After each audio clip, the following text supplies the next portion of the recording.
안녕하세요. 상만이의 해투자 상만입니다. 이번 영상은 지난번에 잠깐 소개드렸던 저의 투자 멘토이신 미국에서 이제 최초로 ETF, 레버리지 ETF도 운용을 하시고 글로벌 ETF 투자업에 경험이 많으신 이제 투자 스승님께서 비트코인 얘기도 어떻게 나와서 이제 비트코인에 대한 주제로 한번 영상을 찍어 보게 되었습니다. 비트코인의 이제 거래소, ETF, 이제 미국 중심으로 좀 설명을 하고 비트코인 전망, 포트폴리오에 얼마만큼 넣어야 되는지에 대해서 진행을 하려고 합니다. 한국은 이런 대표적인 거래소들이 있죠. 여기에 지정된 은행이 있죠. 거기에 계좌를 개설해서 그 계좌에 돈을 넣고 이쪽 거래소로 돈을 트랜스퍼해서 여기서 이제 비트코인이나 이제 다른 가상화폐를 사는 거죠.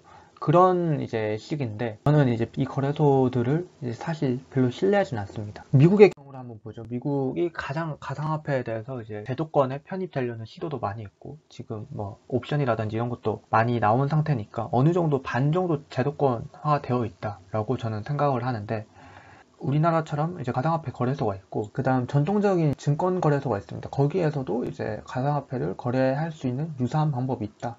그리고 비트코인 선물이나 옵션을 이제 선물 옵션 거래소에서 할 수 있고 그레이스케일 펀드라고 해서 GBTC라는 건데 이러한 방법도 있다. ATM 이렇게 뽑을 수도 있다고 합니다. 여기서 이제 카드라든지 아니면 비트코인 가지고 있는 것에 월렛에서 돈을 인출하거나 이것도 양방으로 가능하다고 합니다. 그래서 거래소인데 요즘 가장 잘 나가는 미국에서 가장 인기 있는 코인베이스가 있고 그 다음 전 세계 시가총액 거래량이 가장 많은 규모가 제일 큰 바이낸스라는 곳이 있습니다. 이제 코인베이스 같은 경우 세계 금융의 중심인 뉴욕에 위치하고 있고 바이낸스 같은 경우는 홍콩이었는데 중국 규제가 심하다 보니까 몰타라는 지역으로 넘어가서 이제 하고 있는데 그런 차이도 있고 수수료가 눈에 띈니다.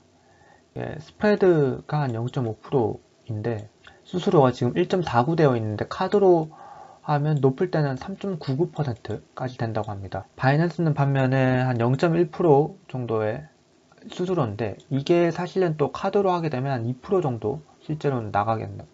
수수료적인 측면에서는 바이낸스가 낮지만 이제 코인베이스 이제 미국에서 사용자들이 가장 많은 그런 거래소라는 점. 그래서 거래량을 한번 비교를 해보면 코인베이스 프로 같은 경우가 두 번째, 바이낸스가 제일 큰 규모. 밑에 빗썸이라고 우리나라 거래소도 있고 그 다음에 이제 코인베이스와 비교를 하는데 이제 전통적인 증권 거래소 일반적인 그 거래 어플 중에서 가장 요즘 핫한 게 또 로빈후드죠.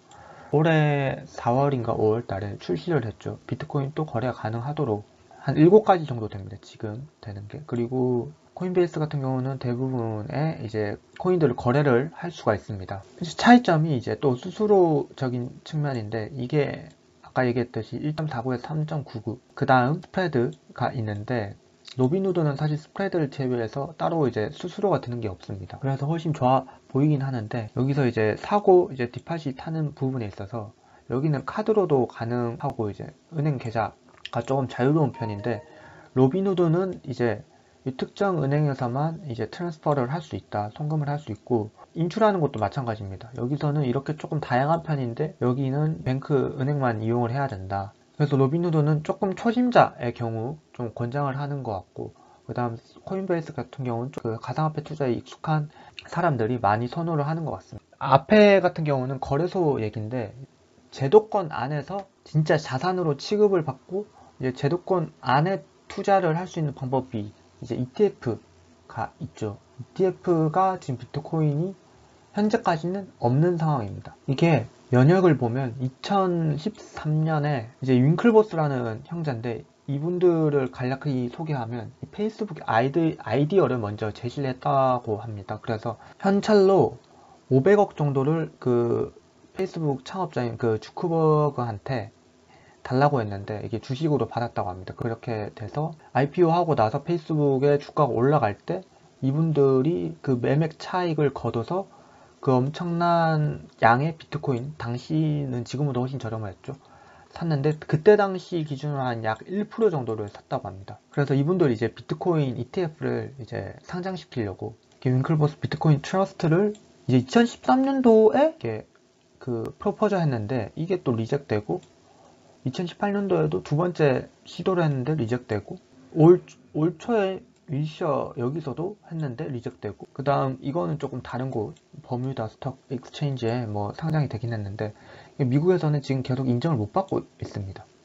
가장 큰 이유가 뭐냐, 이제 마켓 매니플레이션 얘기하는데 시장에서 조작이 가능하다는 거죠. 가격에 대한 불투명성, 이걸 가장 우려하고 있는 거죠. 여기 적힌 것처럼 뭐 변동성도 높고 가격의 투명성도 보장이 안 되기 때문에 계속해서 지금 ETF를 상장을 못하고 있는데, 이렇게 시간이 지나면서 시도를 많이 하면 언젠가, 조만간이 될지는 모르겠지만 상장이 되지 않을까. 제도권 안에서 이제 비트코인을 거래할 수 있는 상황이 분명 올 것이라고 생각을 합니다. 근데 지금은 못하니까 이렇게 제도권 안에서 좀 비트코인을 거래할 수 있는 방법이 어떤 게 있을까?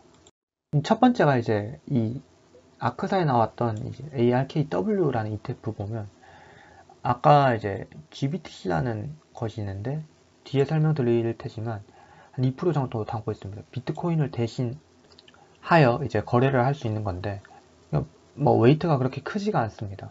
ETF 이런 식으로 기존의 ETF에 특정 종목이 이제 편입이 되어서 이제 좀 간접적으로 투자를 할 수 있는 방법이 있고, 그 다음 두 번째가 이제 블록체인 ETF. 이거는 이제 앞서 얘기했던 이 GBTC가 있는 게 아니라, 여기는 한 1% 정도 포함이 되어 있습니다. 블록체인 비즈니스를 하거나 블록체인 기반하여 어떤 다른 이제 연구라든지 프로젝트를 하는 그런 회사들을 이제 투자 포트폴리오로 담고 있습니다. 이런데 회사들을 홀딩을 보면 카카오도 있고 삼성 SDS, 뭐 SK텔레콤 이런 회사들이 각각 한 1% 이상 비중을 담고 있습니다. 블록체인 비즈니스를 하는 회사들을 담고 있는 방법으로 비트코인이나 가상화폐를 투자하는 것이 아니라 약간 이 비즈니스에 투자하는 느낌이죠. 그리고 이제 GBTC라는 게 있는데, 이게 유일하게 비트코인을 투자하는데 제도권 내에서 투자를 할 수 있는 방법이고, 엄밀히 말하면 비트코인을 투자를 하는 게 아니라 이 그레이스케일이라는 이 회사가 비트코인 투자 신탁 회사인데, 이제 우리 대신해서 비트코인을 사고 이제 보관을 하면서 비트코인을 가지고 있는 회사죠.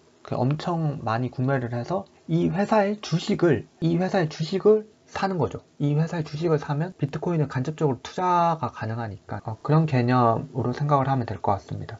그레이스케일은 비트코인 월렛을 초기 이제 셋업하기를 잘 모르는 사람들한테 다라고 하는데, 이것 말고도 이제 특징들이 있습니다. GBTC 특징들을 살펴보면 이 OTC 마켓에서 구매를 할 수가 있는데, 이렇게 장외 거래를 하는 게 나을지 이제 비트코인을 직접 사서 월렛에 보관을 하는 게 나을지, 이게 차이가 있죠. GBTC는 이 회사가 직접 홀딩을 하고 있기 때문에 이 운영 수수료가 나갑니다. 2% 정도, 매년 2% 정도 나가고, 반면에 비트코인은 내가 직접 사서 갖고 있는 거기 때문에 수수료는 안 나갑니다. 이게 보관 장소의 차이가 있고, 거래 시간 같은 경우는 당연히 이제 장외 거래가 일어나는 그 시간대만 거래가 가능하고, 비트코인은 이제 24시간 시간 제한이 없다는. GBTC가 비트코인이 스팟 프라이스, 현물가를 기준으로 프리미엄이 붙게 됩니다. 이 프리미엄이 붙게 돼서 이 프리미엄으로도 그 차익 거래를 할 수가 있는데, 밑에 있는 게 최근 1년 동안의 프리미엄의 기준인데, 비트코인 가격에 비해서 이만큼의 프리미엄이 있다는 거죠. 41% 정도 되었을 때도 있었고 지금은 15%인데, 이게 불과 며칠 전만 하더라도 한 7%, 8% 정도였는데, 비트코인이 가격 자체는 이만큼 오르지 않았는데 이제 GBTC는 이제 이만큼 프리미엄을 붙고 올라간 거예요. 그래서 프리미엄을 이용한 어떤 거래라든지, 반대로 이게 엄청난 또 리스크가 되기 때문에 프리미엄이 이렇게 높게 있을 때 그러면 그 위험 부담도 해야 된다. 미국 증권사 피델리티에 리포트를 가지고 와봤는데요. 여기에 이제 프리미엄도 나와 있고 이제 GBTC의 수익률도 나와 있습니다. 이렇게 GBTC도 이제 거래를 할 수 있다. 이제 가장 궁금한 게 이제 비트코인 전망이 어떻게 될 것인가, 이 부분인데, 이거는 이제 올해 5월달에 반감기가 있고 나서 이제 뭐 가격이 오를 것이다, 언제 오를 것이냐, 이런 거에 대한 이제 뭐 분석에 대한 그래프인데, 뭐 지금은 이 시점에 와 있다는 거죠. 그래서 지난 두 번의 반감기 동안 이렇게 가격 상승이 이루어졌으니까 이런 그래프를 따라갈 것이다. 그래서 뭐 내년 5월달쯤 되면 거의 이 정도가 될 것이다 라고 얘기를 하죠. 근데 이거는 예측이니까 어디까지나 될지 안 될지는 모르는 부분이고, 조금은 다른 관점에서 이 포트폴리오의 자산으로서 이제 편입을 한다는 관점에서 바라보게 되면 그 선진국들이 이제 돈을 풀고 있는 거죠. 중앙은행이 얼마만큼 풀고 있는지를 보여주고 있는 건데, 이게 20년이 지난 상황에서 역사적으로 이렇게까지 많이 푼 적이 없다. 결국에는 뭐 인플레이션 준비를 해야 되는 것이고, 어떤 일이 발생할지 모르니까 이거에 대한 이제 새로운 자산으로 비트코인을 어느 정도 가지고 있으면 리스크 분산이 되지 않느냐라는 부분인데, 그런 기대는 모두가 갖고 있다가 이번 코로나 사태 때 그러면 주식이 떨어지면 당연히 비트코인은 새로운 자산으로서 올라가야 되지 않느냐라는 기대를 많이 하고 있었는데, 실제로는 이렇게 같이 떨어졌다는 거죠. 그래서 여기에 대해서 회의감, 의문을 가지는 사람들이 엄청 많았죠. 그래서 올라갈 때도 반등하는 것도 유사합니다. 그래서 상관관계가 낮아야 이제 포트폴리오에서 이제 분산하는 효과가 생기는데, 그렇지 못하다는 거죠. 앞에서도 유동성 장에서 비트코인이 새로운 자산으로서 뭐 인플레이션 해지라든지 뭐 분산 효과를 가질 수 있느냐라는 의문이 앞으로도 계속 남아있을 것 같은데, 그럼에도 불구하고 비트코인의 이제 희소성이라든지 다른 측면들을 봐서 편입을 해야 된다. 그게 포트폴리오 비중이 얼마만큼이냐고 했을 때 대체로 1, 2%를 얘기하더라. 근데 이게 사실은 뭐 엄밀히 얘기하면 자산 규모가 뭐 몇십억 정도 되는 이제 자산가들한테 많이 해당하는 소리인 것 같은데, 그 기준은 이제 요게 될 것 같습니다. 라이프스타일 임팩트에 영향을 주지 않을 정도로, 라이프스타일에 영향을 주지 않을 정도로만 비중을 가져가면 된다라는 거죠. 그게 1, 2%가 될 수도 있고 5%가 될 수도 있고 뭐 한 10% 내외가 될 수도 있는 거죠. 그래서 결국에는 일부 편입을 하는 것은 괜찮은 방법 중 하나다가 오늘의 또 결론이 될 것 같습니다. 거래소랑 비트코인을 직접 투자하는 것 말고 간접적으로 투자할 수 있는 방법, 그리고 포트폴리오에 담는 것도 좋은 방안이 될 수 있다라는 것을 말씀드리며 오늘 영상 여기까지 하겠습니다. 시청해주셔서 대단히 감사합니다.